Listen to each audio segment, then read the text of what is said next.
He helped an old woman to carry her water. Little did he know his life would change for good. A cup of water.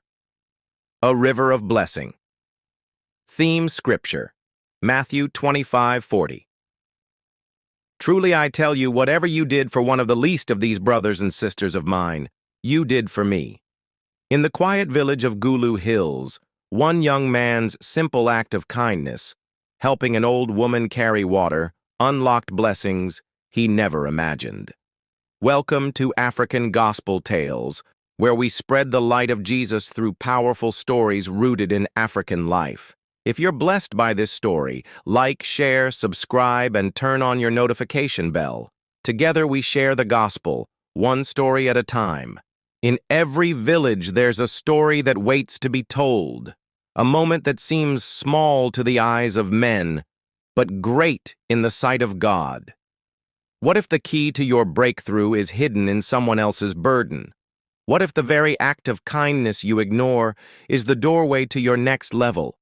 This is the story of Joram, a young man with no job, no name, and no hope. Until one day, he helped an old woman carry her water, and heaven took notice. This old woman was known for fetching water every morning, even though her knees ache and her back is bent with years. What happened next will touch your heart and remind you that God sees every little thing we do in love. Inspired by Matthew 25:40. Whatever you did for the least of these, you did for me. When hands become heavy. A story of a fallen young man and a watching heaven.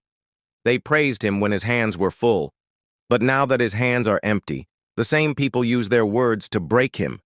Sometimes, when you lose everything, you find the beginning of purpose. The sky over Gulu village hung gray and dusty. The wind was dry. The trees stood like elders keeping secrets.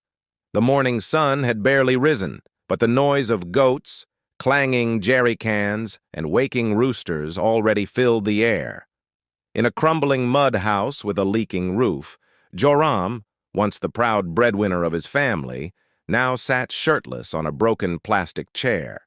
He stared blankly at a torn newspaper in his lap, one from weeks ago, his last memory of searching for a job. His mother's voice echoed from inside the kitchen.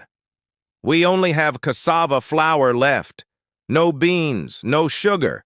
Even salt is finished. Joram, how long will we live like this?"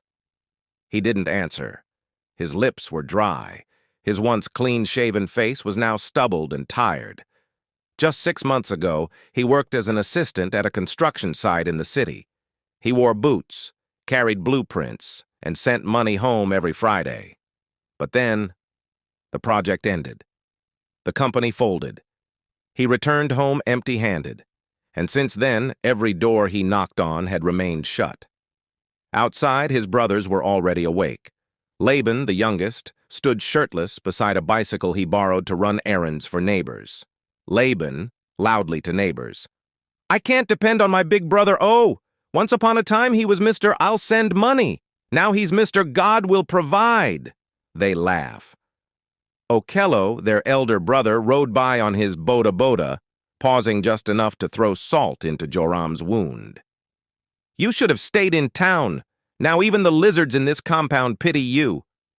Even old Mzi Baraka, their neighbor with no teeth, shook his head as he passed. "A man without income is like a chicken without feathers. Useless in the rain." Joram swallowed hard. If only they knew I'm trying. If only they knew I pray.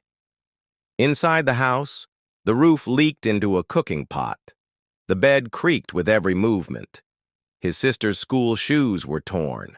And Mama Naki, who once sang while cooking, now sat on a low stool, quietly removing stones from dry beans, her eyes red with tears. "Joram, I'm not blaming you, but your brothers say we should stop depending on you. They say even hope has dried up." Joram stood silently, his chest heavy. He looked at his cracked feet, his ash-covered palms, and then at the heavens, and whispers, "God, when I had something, They clapped.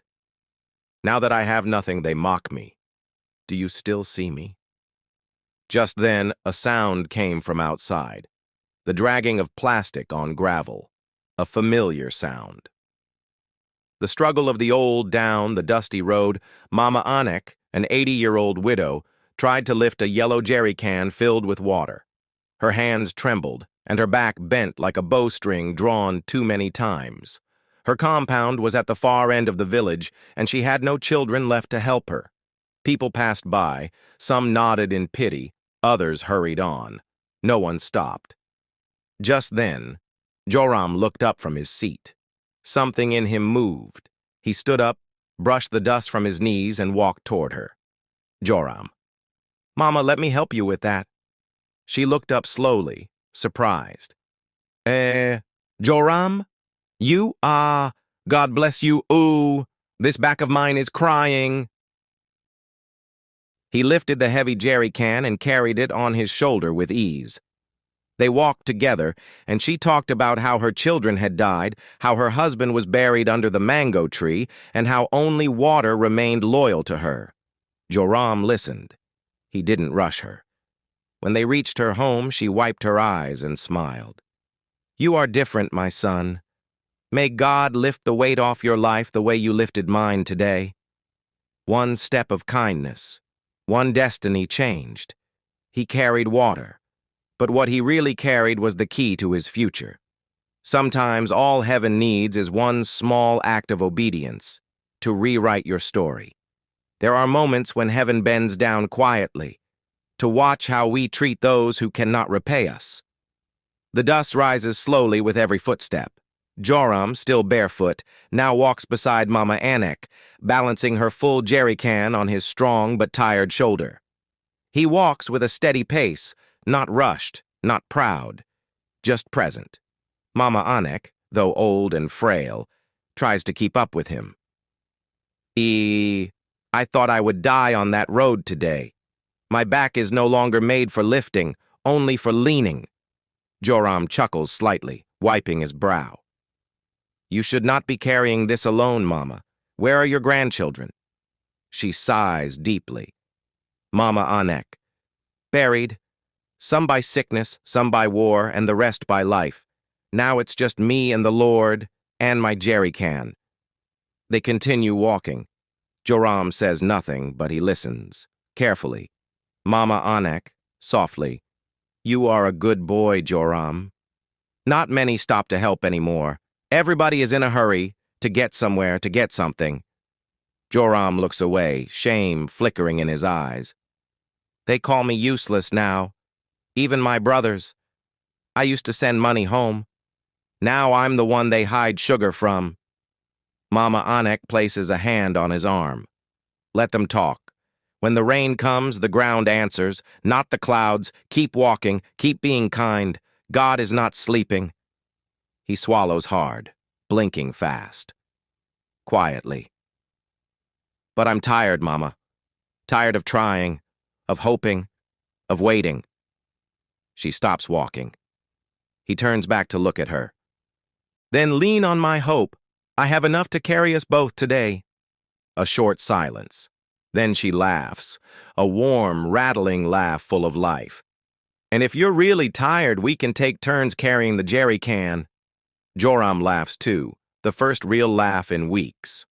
Both reaching at Mama Anek's compound. The compound is small, shaded by a mango tree. A cracked bench sits outside her hut. Joram gently sets down the jerry can beside the old cooking stones. Mama Anek. God bless your hands, Joram. May they never stay empty. She slowly bends, opens her old woven basket, and pulls out a single boiled egg. I don't have much, but take this. It's the last one. I was keeping it for Sunday. But today, you are my Sunday. Joram hesitates, then kneels and accepts the egg with both hands like an offering. Choked voice. Thank you, Mama. Mama Anek. Thank God, my son. And remember, he is always watching, even when the village laughs. Joram sits quietly under the mango tree, eating the egg slowly. He watches Mama Anek sweep her compound with the same tired joy she has for life. For a moment, the world feels peaceful. He doesn't know it yet. But this moment has caught heaven's attention. The world looked down on Joram. But heaven was leaning in. One jerry can of water, one gentle laugh, one quiet egg. This is how God begins great stories, with the small, the forgotten, and the willing. A door opens. 2 days later, a pickup truck drove into the village. The dust rose behind it like a banner. Word spread. A Christian NGO had come to drill a borehole near the primary school. They were looking for locals to assist. Joram heard about it, but he didn't bother going. He was used to disappointment. Meanwhile, Mama Anek stood near the visitors, watching. The team leader, a tall man in glasses named Pastor Andrew, struggled to pronounce the local language. She raised her hand. "There is a boy. He helped me with my water. He speaks English and has a good heart. Joram, call Joram." Joram was fetched from his home. Nervous but respectful, he greeted them. "Good morning, sir." Pastor Andrew. "Ah, finally, someone we can understand." He was hired on the spot as a translator and assistant. For the first time in his life, Joram received a daily allowance and 3 meals a day. The drilling began. Joram learned fast. He carried pipes, helped with logistics, and even prayed with the team. One evening, Pastor Andrew called him aside. Pastor Andrew, "Son, you're different. What would you say if we offered you training to join our team full-time?" Joram couldn't speak. His eyes filled with tears. "Have you liked the video? Please subscribe to the channel, like, share, and turn on the notification bells. More interesting tales you shouldn't miss." Months passed. Joram traveled with the NGO across different villages. He wore clean clothes, carried a Bible, and helped bring water and hope to remote places. He even began teaching Sunday school at a nearby church. But he never forgot Mama Anek. Every weekend, he returned to Obele with groceries and carried water to her house. She would sit in her chair, smiling like a queen. "Mama Anek, do you see what one jerry can did? You thought you helped me. But God was setting you up." They would laugh together. She would pray for him. He started calling her my spiritual grandmother. The day Joram spoke. One Sunday, the church was packed. Youth from neighboring villages had gathered. Joram was invited to share a testimony. He stood before them, his voice trembling. "I had nothing, not even strength to believe. But one day I helped an old woman carry water. That one act, God used it to change everything. You never know what heaven is watching. Help someone. Love the forgotten. That might be the moment God was waiting for." The congregation wept. A woman in the back whispered, "That's Mama Anek's boy." Matthew 25:40, Jesus said, "Whatever you did for the least of these, you did for me." When Joram helped Mama Anek, he wasn't just carrying water. He was carrying destiny, favor, and divine purpose. Small acts become mighty rivers when done in love. Never overlook the small opportunities to help others. That single moment may open doors beyond your imagination. God hides miracles in humble moments. Carry the water. Heaven is watching. God bless you as you share the gospel tales. Conclusion and lesson. Life doesn't always change in a thunderstorm. Sometimes it changes in a whisper. In the dusty streets of Obele, a quiet act of compassion rewrote the destiny of a forgotten young man, because heaven is not impressed by position, but by the posture of the heart. Joram, once mocked, jobless, and overlooked, Joram teaches us that purpose is not always found in loud places. His journey reminds us that even when people stop believing in us, God never does. He carried a jerry can for an old woman, but it was heaven's test. Lesson. Your next breakthrough may be hidden in someone else's burden. Mama Anek. Her frail body carried more than water. It carried wisdom, hope, and divine favor. Despite being alone, she remained joyful, generous, and prayerful. Her words were like oil on dry bones. Lesson: never underestimate the prayers and blessings of the elderly. Their words can unlock destinies. Mama Naki, Joram's mother. Torn between faith and frustration, she represents many mothers who carry the pain of their children silently. But her gentle support, even in disappointment, shows the power of a praying and enduring mother. Lesson: mothers may not move mountains, but their silent tears often speak louder than sermons. Okello and Laban, Joram's brothers. They mocked, they underestimated, they gave up on their own blood. But in the end, the one they dismissed became the answer to their household's shame. Lesson: never despise the one who is down today. God specializes in raising the stones others reject. The villagers. They passed Mama Anek without helping. They laughed at Joram. Yet they later stood in the church, clapping for the same man they once ridiculed. Lesson: man may judge your present, but God sees your becoming. The NGO and Pastor Andrew A. Divine Setup. Their arrival was not just to drill a borehole, but to pull Joram out of the pit of shame. Pastor Andrew's openness to guidance from an old village woman shows the beauty of humility and discernment.